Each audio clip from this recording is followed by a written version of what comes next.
जा नहीं रहा ना सही से। तो वही चीज़ मेज वो वाली वैसी है। स्टूल कितना ऊंचा है? कुर्सी का अंदाजा तो हो गया कि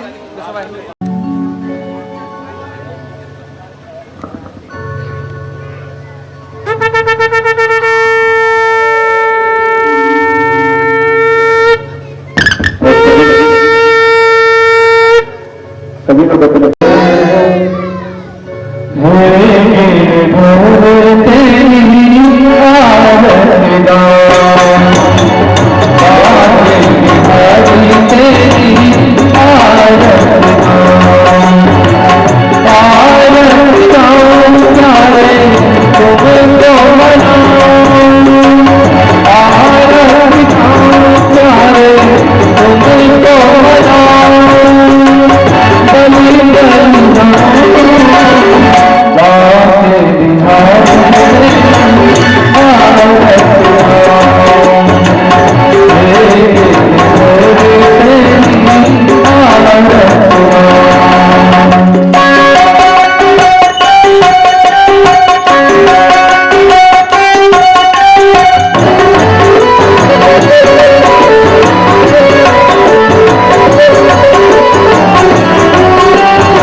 काशी सरकार की जय, शंकर भगवान की जय, पार्वती मैया की जय, यावर रामचंद्र की जय, यासी महाराज की जय, ओम भगवान की जय, हनुमान जी महाराज की जय, काशी दरबार की जय, ओम नमः पार्वती पते हर हर महादेव। यद्वन्दनं यश्रवणं यदर्हणं लोकस्य सद्यो विधुनोति कल्मषम् तस्मै सुभद्रश्रवसे नमो नमः। लोकाभिरामं रणरङ्गधीरं राजीवनेत्रं रघुवंशनाथं कारुण्यरूपं करुणाकरन्तं श्रीरामचन्द्रं शरणं प्रपद्ये।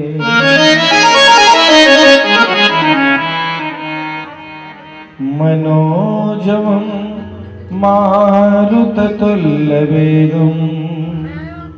जितेन्द्रियं बुद्धिमतां वरिष्ठं वातात्मजं वानरयोधमुख्यं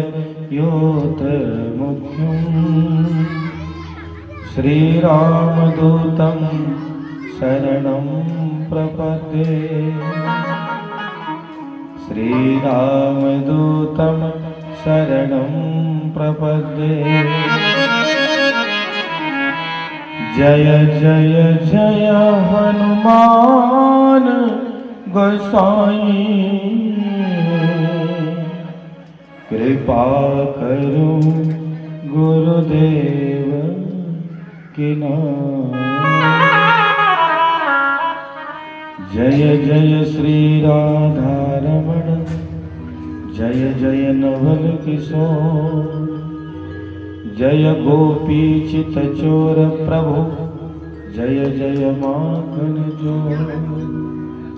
मेरी भव बाधा हरो श्री राधा नागर सोय जातन की झाई पर श्याम हरित दुति होय।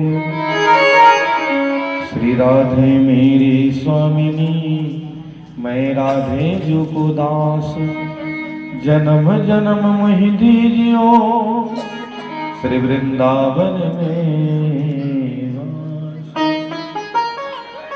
बोली श्री वृंदावन बिहारी लाल की श्रीमद् भागवत महापुराण की व्यासनंदन सुखदेव जी महाराज की गौ ब्राह्मण की संत समाज की सबके मात पिता की सबके गुरु महाराज की श्री झाली धाम की बाबा पृथ्वीनाथ की काशी विश्वनाथ की अयोध्या राम लला की सरजू महारानी की राधावर कृष्णचंद्र की बेचू बाबा की राम प्रकाश बाबा की सभी देवी देवताओं की भक्त और भगवान की मुख्य यजमान की जय जय श्री राधे जय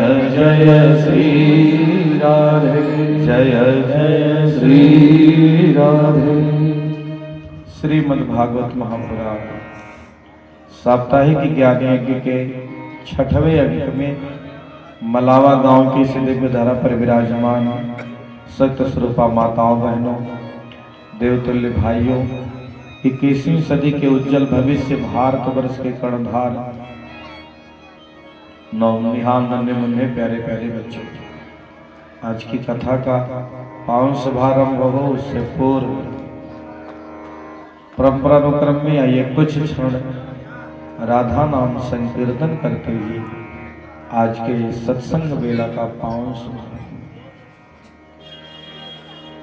जय राधे राधे गोविंद गोविंद राधे जय राधे राधे गोविंद गोविंद राधे जय राधे राधे गोविंद गोविंद राधे राधे राधे गोविंद गोविंद राधे गोविंद राधे राधे गोपाल राधे गोविंद राधे राधे गोपाल राधे गोविंद राधे राधे राधे गोपाल राधे गोविंद राधे राधे राधे गोपाल राधे राधे राधे गोविंद गोविंद राधे राधे राधे गोविंद गोविंद राधे हरि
बोल राधा माधव भगवान की।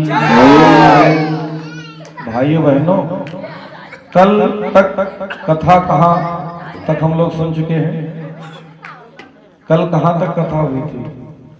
बोलो भाई, याद है?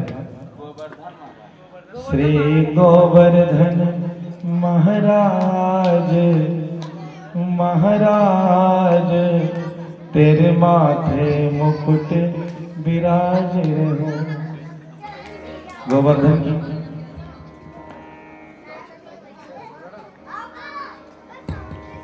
गोवर्धन जी की पूजा की कथा हम लोगों ने कल विस्तार से सुनी। भगवान श्री कृष्ण ने 1 सप्ताह तक गिरिराज को धारण रखा अपनी कनिष्ठिका उंगली पर। सबकी रक्षा हुई। 10वीं को इंद्र आता है, 10 श्लोकों में स्तुति करता है। भगवान ने गोवर्धन को उसी जगह पर रख दिया। सारे गोप गोपी, सबकी गायें बछड़े सब अपने घर गए। इंद्र अपने ऐरावत हाथी के सूंड में आकाश गंगा का जल लाया हुआ था। साथ में स्वर्गलोक से कामधेनु गाय आई थी।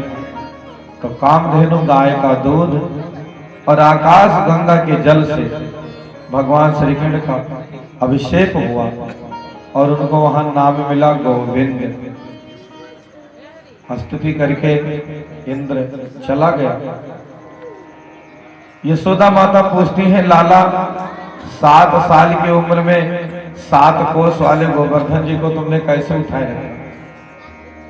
भगवान ने अपनी लीला छिपाई है। हम लोगों से कोई छोटा काम हो जाता है तो सम्मान पाने की बहुत भूख रहती है कि जय जयकार हो तो बढ़िया, लेकिन भगवान श्री कृष्ण अपनी लीला छिपाते हैं। वे कहते हैं, मां कछु माखन के बल बढ़ो, कछु गोपन करी सहाय, श्री राधे जो के कृपा से मैंने गिरवर लियो उठाए। आपने हमको बचपन में माखन बहुत खिलाया, तो कछु माखन का बल बढ़ा, कुछ गोपों ने सहायता करी और कुछ श्री राधा जी की कृपा हुई तो हमने गोवर्धन जी को उठा लिया। पूरे ब्रजमंडल में बात फैल गई कि नंद बाबा के छोरे ने इतने अल्प आयु में कितना बड़ा काम कर दिया। तो उनके विषय में बहुत विस्तृत बातें हुई, चर्चा हुई। महाराज सब जय जयकार करने लग गए।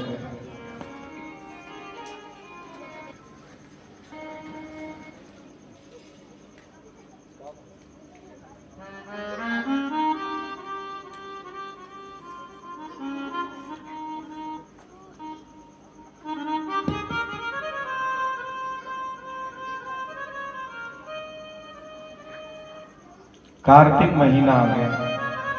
कार्तिक महीने की शुक्ल पक्ष की एकादशी।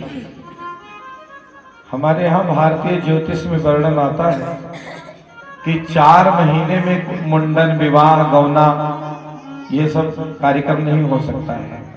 किस 4 महीने में? आषाढ़ शुक्ल पक्ष की एकादशी से कार्तिक शुक्ल पक्ष की एकादशी के बीच में। ध्यान दीजिए, आषाढ़ शुक्ल पक्ष की एकादशी से कार्तिक शुक्ल पक्ष की एकादशी के बीच 4 महीनों में मुंडन, ब्याह, गौना ये सब नहीं हो सकता। क्यों? क्योंकि परमात्मा श्रीमन नारायण इन 4 महीनों में विश्राम करते हैं।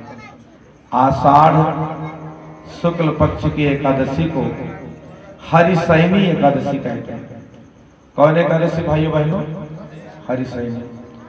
और कार्तिक शुक्ल पक्ष की एकादशी को देव उठनी एकादशी कहते हैं। भगवान नारायण उस दिन जागते हैं, उठते हैं विश्राम से। बहुत जगह टिठवन कहते हैं लोग अपनी ग्राम्य भाषा में। ग्रामीण भाषा में लोग कहते हैं टिठवन है, लेकिन उसका नाम जो है साहित्यिक देव उठनी एकादशी। भगवान को हर गांव की माताएं बहनें जगाती हैं। मलावा वाली जगाती हैं कि मुझे पता नहीं, पर हमारे गांव में सारा दिन एकादशी व्रत रहती हैं और रात में लेके गन्ना सूप पीट डालते हैं। आपके गांव? हाँ, यहाँ वाह, हमारा गांव आपका गांव एक जैसा है।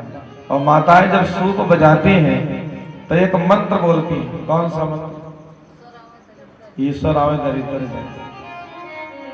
एक बिटिया का ब्याह भया तो उसका दुर्भाग्य देखो कि उसके ससुर का नाम रहा ईश्वर और जेठ का नाम रहा दरिद्र। तो सास कहे बच्चा तो ही सूप बजाओ। बताओ कितनी बड़ी समस्या आ गई इसके साथ। जेठ ससुर का नाम हमारी भारतीय परंपरा में नहीं लिया जाता है।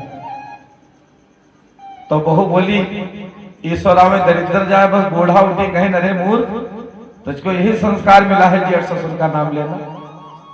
तो कहीं तब बोलो क्या जब यही बोला जाता? तो कहीं बोलो को नहीं आवे वो नहीं जाए। तो जब वो नहीं आवे है वो नहीं जाएगा तब जाए क्या मतलब? जब जे जाए तो ही आवे तो सबसे बढ़िया जावे न करे। तुम ना आते तो अच्छा था, आके न जाते तो अच्छा था। जब वो नहीं आवे वो नहीं जाए तो बात कैसे बनेगी? तो कार्तिक शुक्ल पक्ष की एकादशी का व्रत नंद बाबा ने किया है।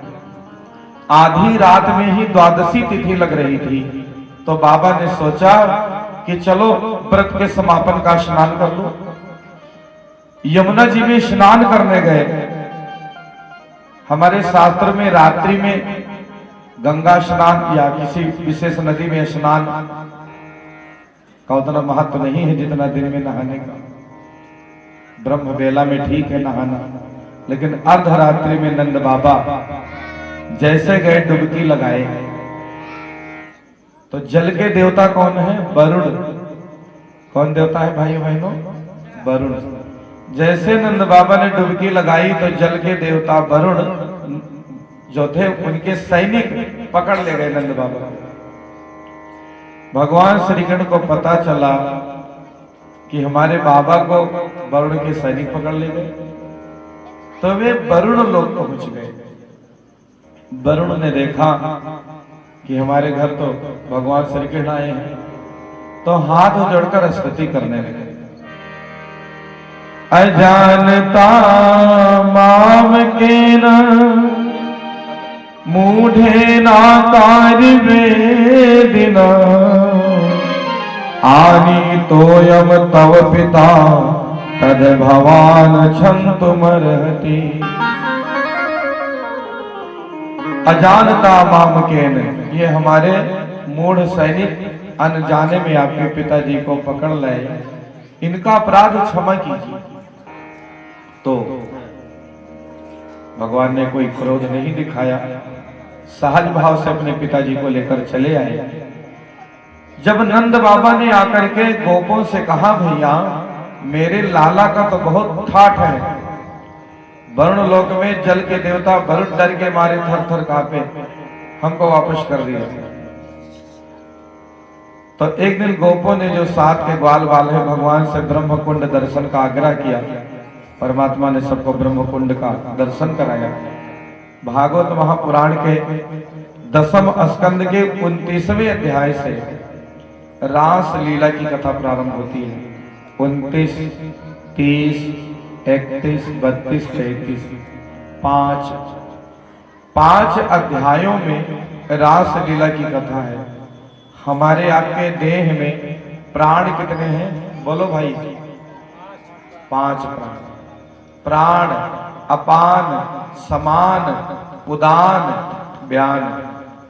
साइंस को एक ही प्राण का पता है, पर हमारे मनीषियों ने 5 प्राण खोजे। और 5 प्राण ही नहीं, इन 5 प्राणों के 5 उप प्राण भी हैं।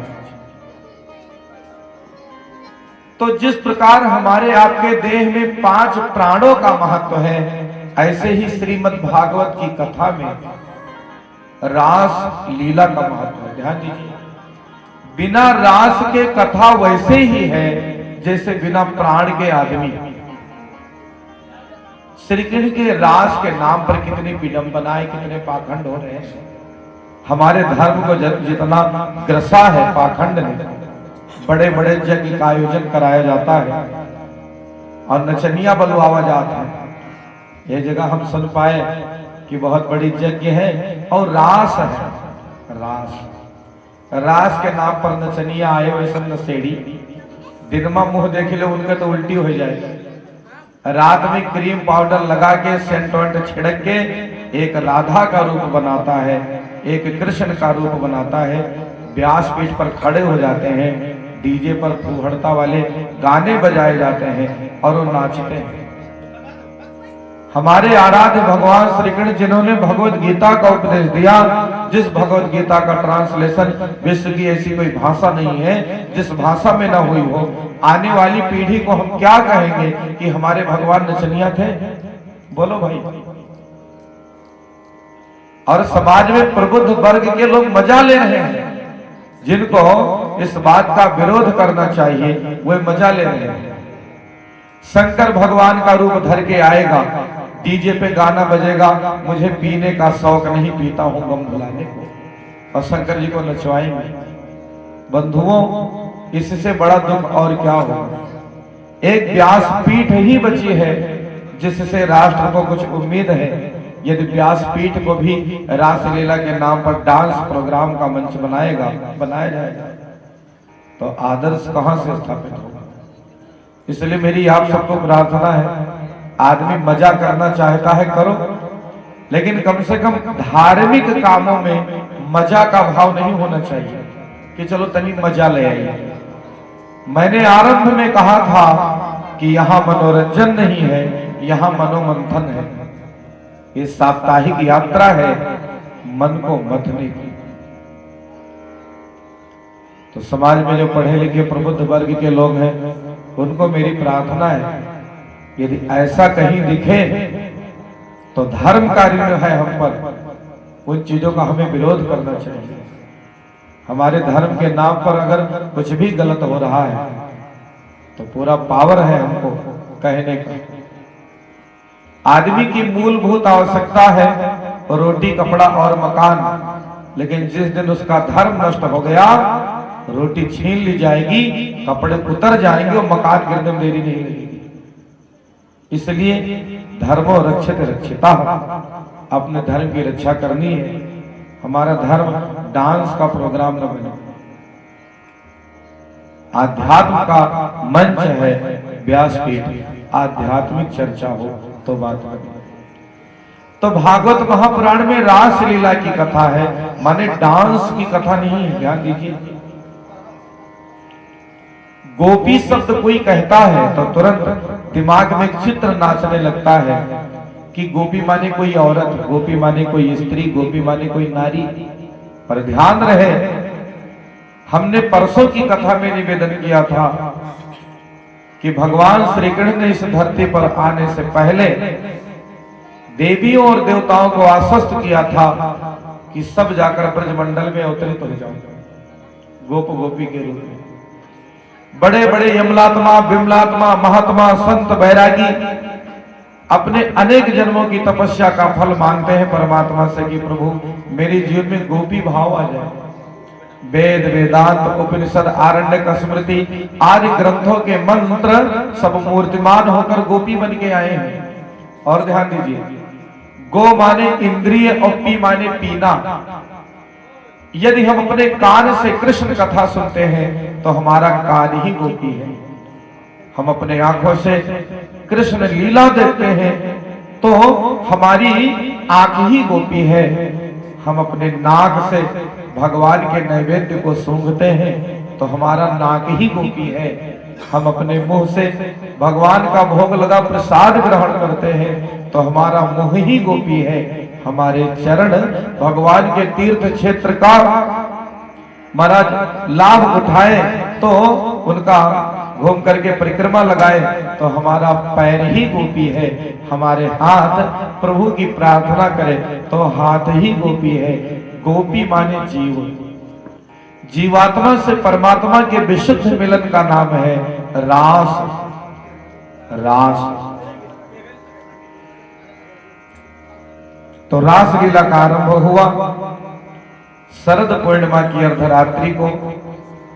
परमात्मा ने अपनी बंसरी पर तान छेड़ी और जैसे बांसुरी बजी सब गोपियां व्याकुल हो गई भगवान से मिलने को। जो जिस काम में लगी थी उस काम को छोड़ के दौड़ पड़ी मधुबन की ओर। मानो बांसुरी नहीं बज रही है, उन्हें लग रहा है कि श्याम सुंदर मेरा नाम लेके मुझे बुला रहे हैं।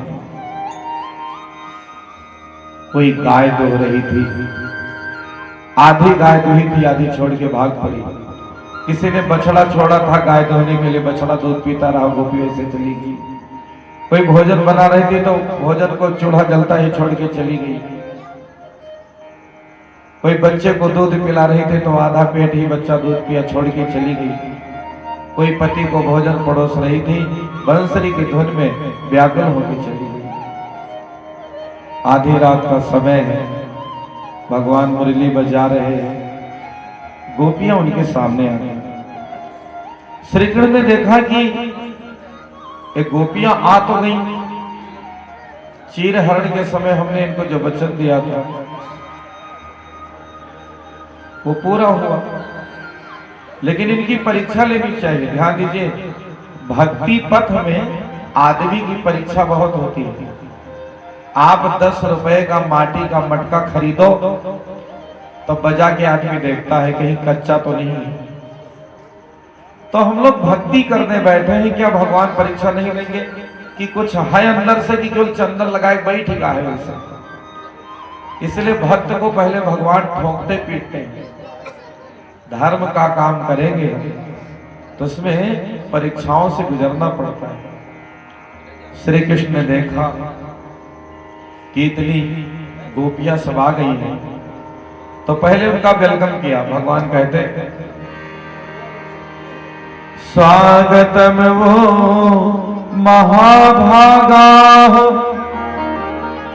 प्रियम किम करवाणि वह भजस्यानामयम कच्चित् ब्रूतागमन कारणम्। स्वागतम ओ महाभागा, योर मोस्ट वेलकम, आप सबका स्वागत है। पर इतनी रात में घर छोड़कर अकेली स्त्री को जंगल में आना, वो भी बिना पति से बताए, बिना पति को साथ लिए, ये गलत बात है। क्योंकि नारी का प्रथम कर्तव्य दुर्भगो दुशीलो दुर्भगो वृद्धो जडो रोग्य धनो पिवा पति स्त्री भीर्न हातव्यो लोके शुभिर पातकी।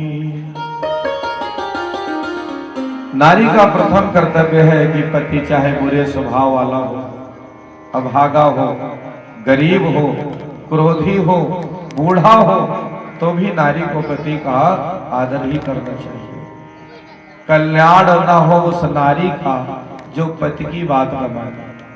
श्री कृष्ण कहते हैं गोपियों, तुम सब वन में आई हो, यदि तुम्हारे आने का उद्देश्य वन को देखना है तो वन को देख लिया, अब घर चली जाओ,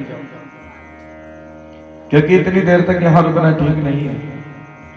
भगवान श्री कृष्ण एक दृष्टांत देते हैं गोपियों को, ध्यान दीजिए क्या दृष्टांत दिया। वे कहते हैं कि एक आदमी बाहर कुछ काम से गया था, काम निपटा के जब घर पहुंचा, उस समय उसकी पत्नी चावल साफ कर रही थी भोजन बनाने के लिए। हर पत्नी को चाहिए कि जब पति बाहर से आवे तो चाहे जितने जरूरी काम में लगे हो, वो काम बंद करके पहले पति को चाय पानी जरूर पूछ लिया जाए, प्रथम कर्तव्य। अब पति बेचारे बाहर से आए हैं, हो सकता है कोई टेंशन हो किसी बात को लेकर, पत्नी सारा दिन चिढ़ती है, सास बहू देवरानी जठानी का मलाल इकट्ठा करती है, और जैसे सांप के गोलू के पापा घर में घुसे बस बरस पड़ी, जितना दिन भर बवाल रहा सब उड़ेल दी। तो इससे टेंशन बढ़ता है। पत्नी यदि अपने मन का दुख पति को नहीं कहेगी तो किसे कहेगी।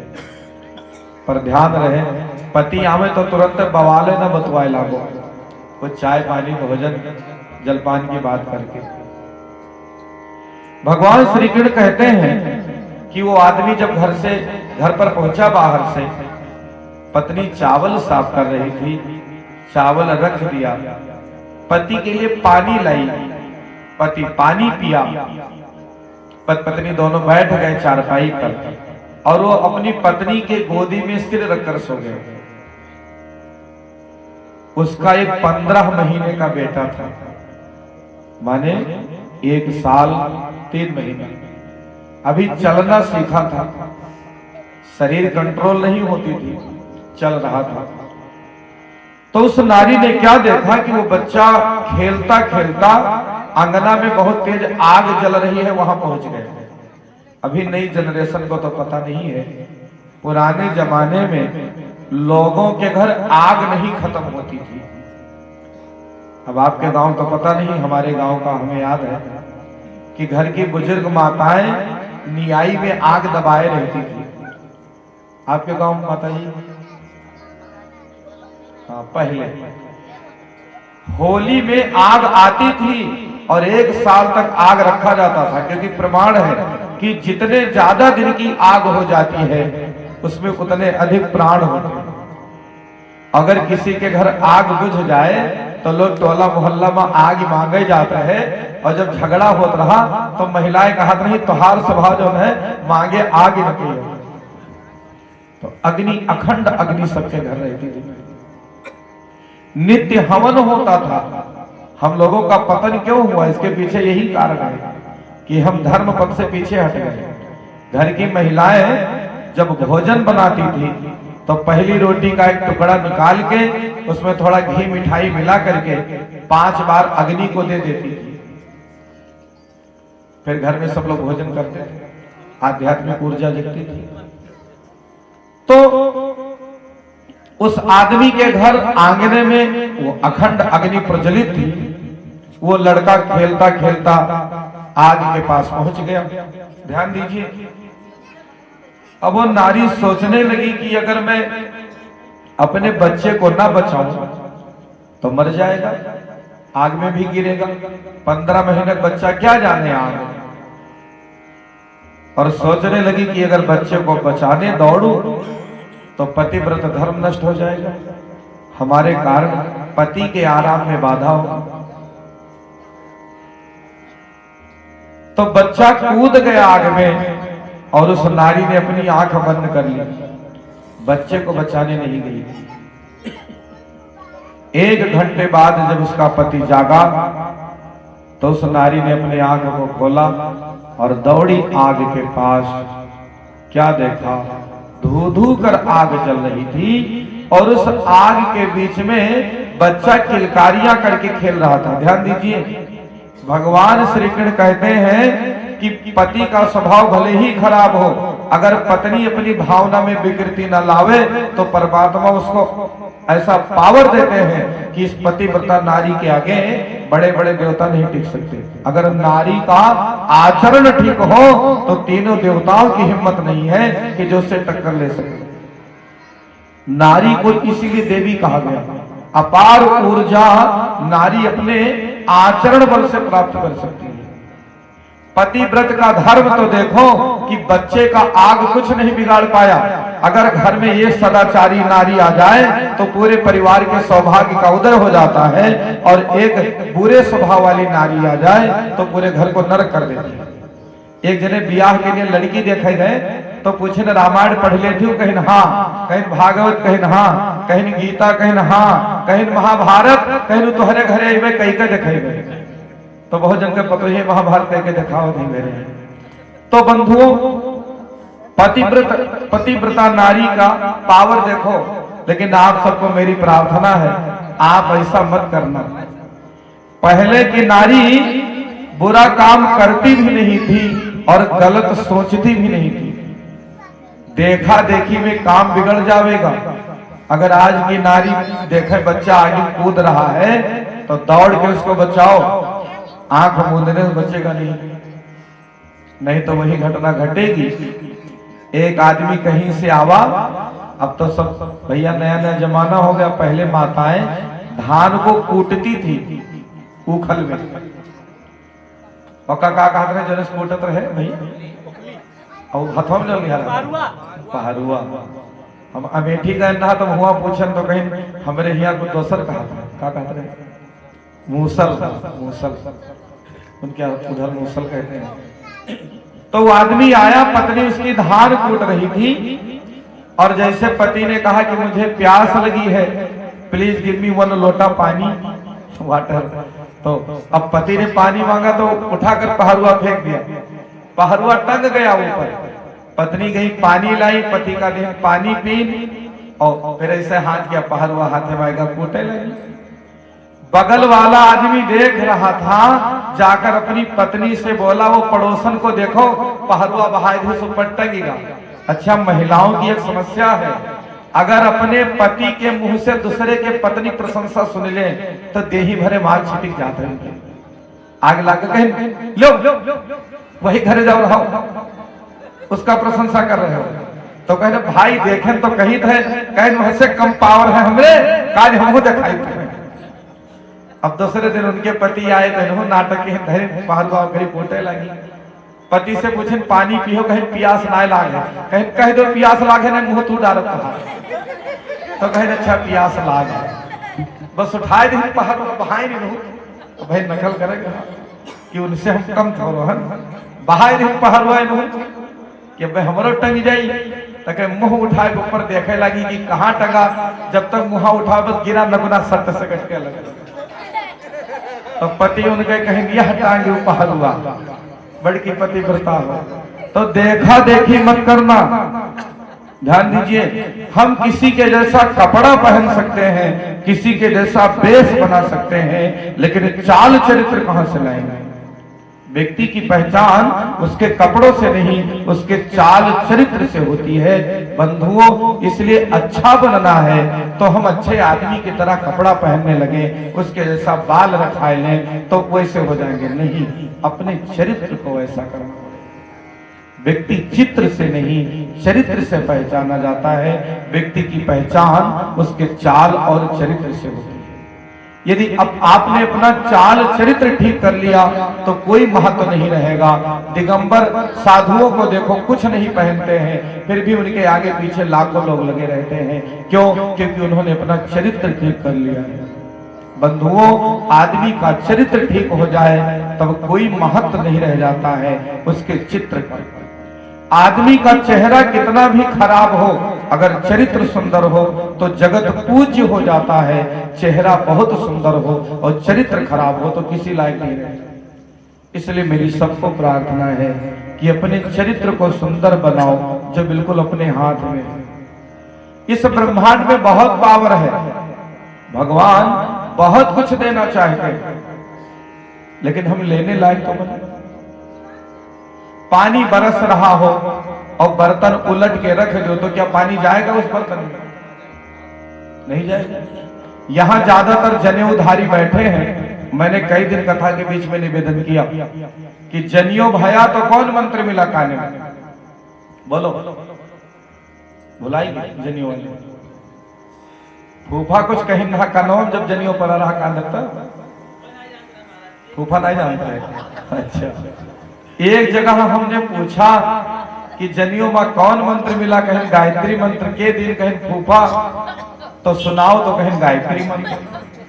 तो कहा ये मंत्र थोड़ा कहीं यहाँ दे ना फूफा, हमारा फूफा बुलावा गया तो कहीं कि कौन मंत्र देखो, कहीं गायत्री मंत्र। फूफा कहा तो कहीं सुनाओ, तो कहीं गायत्री मंत्र।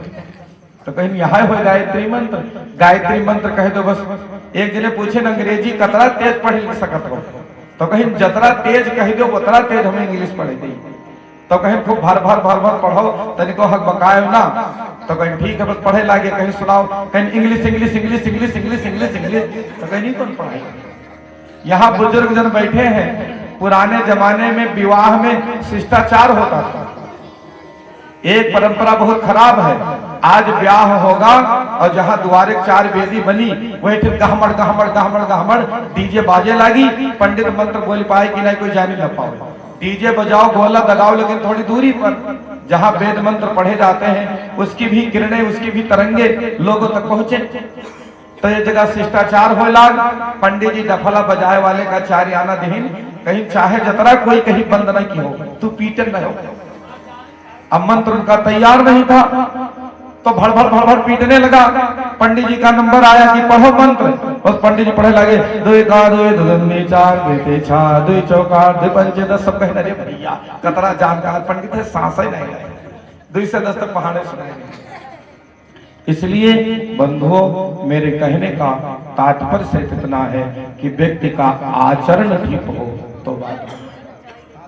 चित्र सुंदर हो चाहे ना हो, पर चरित्र सुंदर होना चाहिए। चरित्र सुंदर हो जाए तो व्यक्ति का जीवन दिव्य और भव्य हो जाए। चरित्र ठीक होना चाहिए। आचरण का बल सभी बलों से बड़ा है। फिर बेस बनाने की जरूरत नहीं है, किसी फ्रेम टाइटल को जोड़ने की जरूरत नहीं है। आचरण बल अगर बड़ा हो तो बंधुओं, भगवान श्री कृष्ण ने गोपियों को समझाया कि नारी के लिए प्रथम परमेश्वर उसका पति है। तुम सब रात में चली आई जंगल में, जंगल देख लिया, अब वापस जाओ। तो गोपियां कहने लगी आपने तो हमको बहुत सुंदर दृष्टांत दिया कहो तो कुछ मैं भी कहूं। श्री कृष्ण कहते हैं कहो। एक गोपी कहती है, एक पति पत्नी का जोड़ा था, दोनों में बहुत प्रेम था। पति को कहीं जाना हुआ तो पत्नी सोचने लगी, कहने लगी कि मैं घर में कैसे रहूंगी। तो पति अपना तस्वीर दे गया। ध्यान दीजिए, पत्नी से पति कहता है ये मेरी तस्वीर रख लो, जब तक मैं ना आऊं तब तक हमारे फोटो का भोग लगाओ। पति चले गए। पत्नी सवेरे भोजन बनावे तो पहले पति के फोटो का भोग लगाए दे, फिर भोजन पावे। कई सालों बाद जब वो आदमी अपने घर के दरवाजे पर पहुंचा तो उसकी पत्नी ने अपने दरवाजे को अंदर से बंद कर रखा था। आंगना में बैठी पति के फोटो का भोग लगा रही थी और बाहर पति दरवाजा खटखटा रहा था। बताओ माताओं बहन, आंगना में फोटो का भोग लग रहा था और बाहर असली वाले पति खड़े हैं। दरवाजा खोले कि ना खोले, पल्ला खोले कि ना, भोग लगाओ कि पल्ला खोले जाए। अरे कुछ अपने मन से बताओ, कुछ ना बताइए। आप लोग बताओ भैया, दरवाजा खोले कि ना है, भोग लगाओ। अच्छा ठीक है, लेकिन भागवत में लिखा है कि अगर असली पति बाहर आ गया है तो दरवाजा खोल देना चाहिए। गोपियों ने भगवान श्री कृष्ण से पूछा कि पति बाहर खड़ा है, दरवाजा खोलें कि ना खोलें। भगवान श्री कृष्ण कहते हैं दरवाजा खोलना चाहिए। गोपियों ने कहा बस प्रश्न का उत्तर हो गया। हमको मानव का शरीर मिला है, यहाँ रिश्ते बने, ब्याह भया, लेकिन यह देह छूटने के बाद प्राणी का यदि शाश्वत संबंध किसी का है तो जीवात्मा का परमात्मा से। अंत में परम पति तो सबके ईश्वर ही है, परम पिता परम पति परमेश्वर भगवान ही है। इसलिए हमने संसार से किनारा कर लिया है। हम तुम्हारे थे प्रभु जी, हम तुम्हारे हैं, हम तुम्हारे ही रहेंगे ओ मेरे प्रियतम। तुम हमारे थे प्रभु जी, तुम हमारे हो, तुम हमारे ही रहोगे ओ मेरे प्रियतम। भगवान जान गए कि ये गोपियां कोई मामूली नहीं, पूरी तैयारी करके आई हैं। तो श्री कृष्ण ने रास शुरू किया। रास जैसे गोपियों का हाथ पकड़ा तब गोपियों को घमंड हो गया। और ध्यान दीजिए, भगवान 2-4 लाख रुपया दे दें और घमंड आएगा तो भगवान भी सोचते हैं जब इसको इतने नहीं संभलता है तब ज्यादा क्यों देना। बस वहीं फुल स्टॉप लग गया। क्षुद्र नदी बही चली तो राई, जस थोरे उधन खल बौराई। बहुत जने थोड़े संपत्ति देखे तो बौराई गई। भगवान कहीं जब यही बौराई हो तब ज्यादा काहे गई थी। इसलिए बहुत धन बढ़ जाए, बहुत सम्मान बढ़ जाए, बहुत ज्ञान बढ़ जाए, परिवार बढ़ जाए, धन दौलत बढ़ जाए, तो भी जीवन में प्रयास रहे कि कहीं अभिमान न बढ़ जाए। अगर अभिमान बढ़ा तो पूर्ण विराम लगने में देरी नहीं लगी। गोपियों को अभिमान हो गया, आई एम वेरी ब्यूटीफुल, हम बहुत सुंदर हैं। तभी तो तीनों लोक के मालिक हमारे साथ आ गए रास रचाने। भगवान जान गए गोपियों को अभिमान हो गया। हिंदी साहित्य के 2 शब्द हैं, मान और अभिमान। आप सब अधिकतर पढ़े लिखे लोग बैठे हैं यहाँ। मान होता है अपनों के प्रति और अभिमान होता है अपने प्रति, अपने घर का, अपने धन का, अपने परिवार का, अपने ज्ञान का आदमी को गुमान होता है। मान अपनों के प्रति, गोपियों को अभिमान हो गया कि हम लोग इतनी योग्य हैं कि हमारे इर्द गिर्द घूम रहे हैं। कभी भी ये मत सोचना आदमी बलवान नहीं होता है। अपनी डायरी में लिखिएगा इस लाइन को, प्रथम पंक्ति में, आदमी बलवान नहीं होता है, वक्त बलवान होता है, समय बलवान होता है। यदि आदमी बलवान होता तो जिंदगी भर जय जयकार होती, पर उसी आदमी के जीवन में कभी घटना घटती है, समाज में मान सम्मान जय जयकार होता है, और उसी आदमी के जीवन में एक ऐसा समय आता है जब कोई हाल नहीं पूछता है। समय बड़ा बलवान भैया, समय बड़ा बलवान, भीलन लूटी गोपिका वही अर्जुन महिमान। तो आदमी नहीं, समय बलवान है। इसलिए कभी भी अपने शक्ति का दुरुपयोग मत करना, नहीं तो भगवान को कटोरा बदलने में देरी नहीं लगती। शक्ति बढ़ जाए तो उस शक्ति से किसी का कल्याण हो, यह प्रयास होता है। यदि शक्ति का दुरुपयोग हो गया तो भगवान भी कहते ठीक बेटा, जिसने दी है उसको लेने में देरी नहीं लगती।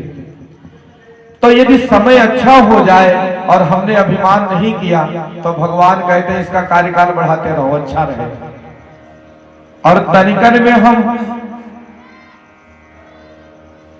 भूले न समाये वारे हम, तो भगवान ने कहा बस अब वही बीते, इससे आगे नहीं। एक गांव का लड़का जिसके घर भोजन का ठिकाना नहीं था, दोनों टाइम बंबई गए कमाए, 6 साल कमाने, घर का स्थिति कुछ ठीक हो गए, बहराइच पहुंचे तो डैमेज पैंट खरीद कर टी शर्ट आएंगे। अम्मा उनका सोचें कि बच्चा 6 साल बाद आए हैं, ध्यान दीजिए भाई, माँ ने सोचा 6 साल बाद आए हैं तो कुछ देहाती चीज खिला दो। वहां बंबई में इनको कहां मिला होगा देहाती चीज? तो पुराने जमाने के जो माताएं थी गांव की, वो मक्के का घर में वो बनाती, क्या बनावत रही, बोलो माता, सब भोज कर लावा, अब पापकार में कहा था। तो अम्मा कहें बच्चा हमारा आए हैं तो लावा वावा इनका चबवाई दे, भोजन लावा पूत के आगे जैसे धरे, तो कहें माँ ये किसका फूल है? तो महतारी उनका कहें दहजरी पुतहू, यह खाए नाए पावत रहो, 6 साल के बंबई देखिया पूछत हो माँ ये किसका फूल है? तो बहुत जने कहा था उनका कि आपक होती है। इसलिए हमें अपनी धीरता गंभीरता को बढ़ानी है। योग्यता चाहिए तो पात्रता विकसित करनी पड़ेगी। जहां अधिक पात्रता होती है योग्यता अपने आप आ जाती है। जितनी अधिक पात्रता होगी, सकल पदार्थ है जगमाही, संसार में किसी चीज की कमी नहीं है, पर सबके पास सब नहीं है, क्योंकि कर्महीन नर पावत में। अकर्मण्यता व्यक्ति की सबसे निकटवर्ती शत्रु है। दुनिया में ज्ञान है, ध्यान है, सुख है, सुविधा है, मान सम्मान है, धन दौलत है, लेकिन सबके पास थोड़ी है, उसी के पास है जिसके पास पात्रता है। इसलिए किसी चीज को पाने के पीछे नहीं दौड़ना है, अपनी पात्रता विकसित करनी है। अपनी पात्रता विकसित हो जाएगी तो योग्यता अपने आप दौड़ी चली आएगी। पात्रता विकसित करनी है बंधुओं। गोपियों को अभिमान हो गया अपनी सुंदरता का, राधा जी को मान हो गया। हमारी ग्रामीण भाषा में मान का सरल अर्थ है माखना। कहीं पाड़े भैया माख ही गए, माख ही गई। तो ये तो गोपी माख गई। कौन? श्री राधा जी। राधा जी माख ही गई कि इनको कन्हैया को देखो। ये कहते थे राधा मैं सबसे अधिक तुम्हें मानता हूं, लेकिन जितना मान ये गोपियों को देते हैं उतने हमको। राधा जी गई माख, राधा को मान और गोपियों को अभिमान में ग्रस लिया। मैंने कल भी कहा था कि कोई किसी को दुख नहीं देता, व्यक्ति के अंदर का अघासुर ही उसको दुख देता है। तो महाराज गोपियों का अभिमान दूर हो, राधा जी का मान दूर हो, इसलिए परमात्मा श्री कृष्ण राधा जी का हाथ पकड़ के वही अंतर ध्यान हो गए। राधा जी का मान मिट गया, उनको लगा कि ये हमको सबसे ज्यादा मानते हैं, इसीलिए हमारा साथ नहीं छोड़ा। सावधानी यदि हट जाए तो मान को अभिमान बनने में देरी नहीं लगती। राधा जी ने भी सोचा कि इनका तो मेरे बिना काम नहीं चलेगा, तो राधा को भी अभिमान हो गया। भगवान श्री कृष्ण ने सोचा अब राधा का भी मान मिटाना पड़ेगा।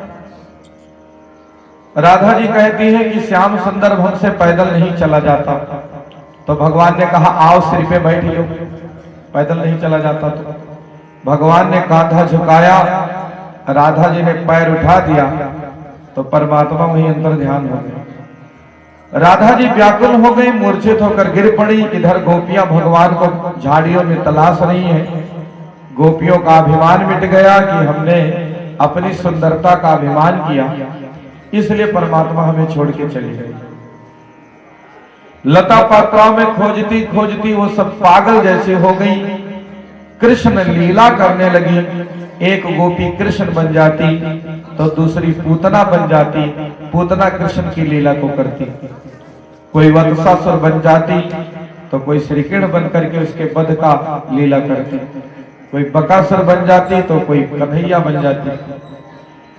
कोई यशोदा बन जाती तो कोई कन्हैया बन जाती, उखल में बांधने का काम करती। ऐसे लीलाओं को करके रोती बिलखती आगे बढ़ी, तो देखा कि श्री कृष्ण जिस रास्ते से गए हैं उस रास्ते में उनके पग चिन्ह के साथ किसी गोपी का भी चरण चिन्ह है। तो सब आपस में चर्चा करती हैं।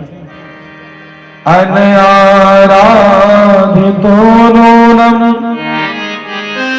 भगवान हरिरीश्वरः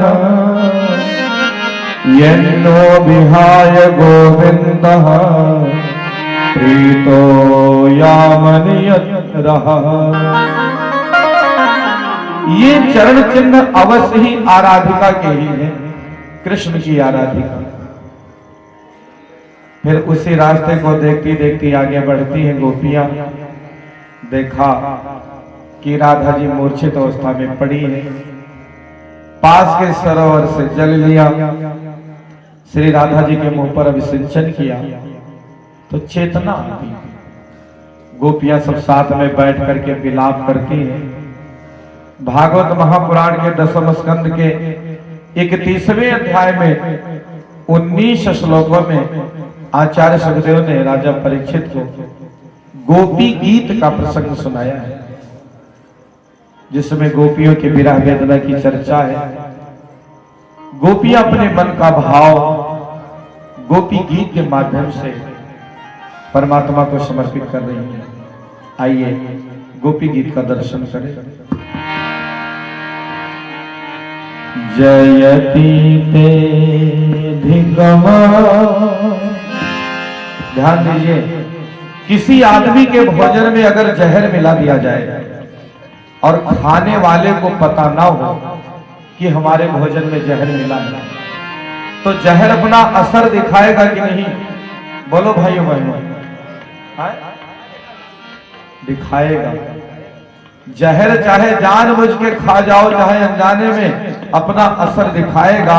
ऐसे ही वेद के भागवत के मंत्र हैं, अगर मंत्र का अर्थ समझ में आ जाए तो बहुत अच्छा है। अर्थ नहीं समझ में आए, केवल हमारे कान में पड़े, तो भी वह हमारे जीवन में सकारात्मक ऊर्जा का संचार करते हैं। इसलिए भागवत महापुराण के गोपी गीत के मंत्र अति महत्व के हैं। सब भाई बहनों के कान में ये मंत्र पड़े, इसलिए सब लोग शांत चित्त बैठे।